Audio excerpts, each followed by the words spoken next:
ആ രഹസ്യം അതെന്നോടൊപ്പം മല്ലില്ലാതാകും. 2013 ഡിസംബറിൽ തിയേറ്ററുകളിലെത്തിയ ഒരു കൊച്ചു സിനിമ ലോക സിനിമാ ചരിത്രത്തെ തന്നെ മാറ്റിയെഴുതുമെന്ന് ആരും കരുതിയിരുന്നില്ല. ഒരു സാധാരണക്കാരനായ കേബിൾ ടിവി ഓപ്പറേറ്റർ ജോർജ് കുട്ടിയും അയാളുടെ കുടുംബവും മലയാളികളുടെ മാത്രമല്ല അന്യഭാഷാ പ്രേക്ഷകരുടെയും ഹൃദയം കീഴടക്കി. ദൃശ്യം 2വിലൂടെ തന്റെ കുടുംബത്തെ ജോർജ് കുട്ടി വീണ്ടും രക്ഷിച്ചപ്പോൾ ലോകം ചോദിച്ചത് ഒന്നേയുള്ളൂ: ഇനിയെന്ത്? ആ ചോദ്യത്തിനുള്ള ഉത്തരമാണ് ദൃശ്യം 3.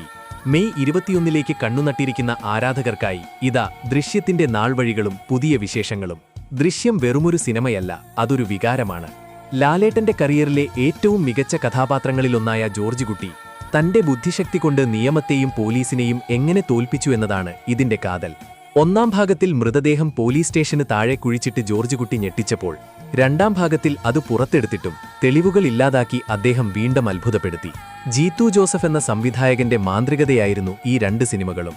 ദൃശ്യം 2 അവസാനിക്കുമ്പോൾ ഒരു സംശയം അവശേഷിച്ചിരുന്നു: ജോർജ് കുട്ടി എത്രകാലം ഇങ്ങനെ പോലീസിന്റെ കണ്ണുവെട്ടിച്ച് നടക്കും? ഇത്രയും വലിയൊരു ക്രൈം മറച്ചുപിടിക്കുമ്പോൾ നിയമത്തിന്റെ കരങ്ങൾ ജോർജ് കുട്ടിയെ തേടിയെത്തുമോ? ദൃശ്യം 3നെക്കുറിച്ചുള്ള ചർച്ചകൾക്ക് തുടക്കം കുറിച്ചത് നിർമ്മാതാവ് ആന്റണി പെരുമ്പാവൂരിന്റെയും ജീത്തു ജോസഫിന്റെയും വാക്കുകളാണ്. മെയ് 21 എന്ന തീയതി ആരാധകർക്കിടയിൽ വലിയ ആവേശമാണ് സൃഷ്ടിച്ചിരിക്കുന്നത്. ദൃശ്യം 3ൽ എന്തായിരിക്കും സംഭവിക്കുക? ചില സിനിമാപ്രേമികളുടെ അഭിപ്രായത്തിൽ ജോർജ് കുട്ടി ഇത്തവണ സ്വയം പോലീസിന് കീഴടങ്ങിയേക്കാം. എന്നാൽ ജോർജ് കുട്ടി തോൽക്കാൻ തയ്യാറല്ലെന്ന് നമുക്കറിയാം. ഗീതാ പ്രഭാകരും IG പ്രഭാകരും തന്റെ മകന് നീതി തേടി വീണ്ടും വരുമോ? പുതിയൊരു കേസ് ജോർജ് കുട്ടിയെ തേടിയെത്തുമോ? അതോ പഴയ കേസ് തന്നെ അയാളെ കുരുക്കുമോ? ക്ലൈമാക്സുകളുടെ രാജാവായ ജീത്തു ജോസഫ് ഇത്തവണ എന്ത് സർപ്രൈസാണ് കാത്തുവച്ചിരിക്കുന്നത് എന്നതാണ് എല്ലാവരുടെയും ആകാംക്ഷ. മലയാളം, തമിഴ്, തെലുങ്ക്, ഹിന്ദി, കന്നഡ എന്നുവേണ്ട ചൈനീസ് ഭാഷയിലേക്ക് വരെ ദൃശ്യം റീമേക്ക് ചെയ്യപ്പെട്ടു. ദൃശ്യം 3 ഒരു വലിയ ക്യാൻവാസിൽ ഒരുങ്ങുന്ന സിനിമയാണ്. ദൃശ്യം 1-2 ഭാഗങ്ങളിലെ പ്രധാന താരങ്ങളായ മീന, അൻസിബ, എസ്തർ എന്നിവരും ഈ ഭാഗത്തിലും ജോർജ് കുട്ടിയുടെ താങ്ങായി കൂടെയുണ്ടാകും. സാങ്കേതികമായി സിനിമ ഏറെ മുന്നിലായിരിക്കുമെന്നും അണിയറ പ്രവർത്തകർ സൂചന നൽകുന്നു.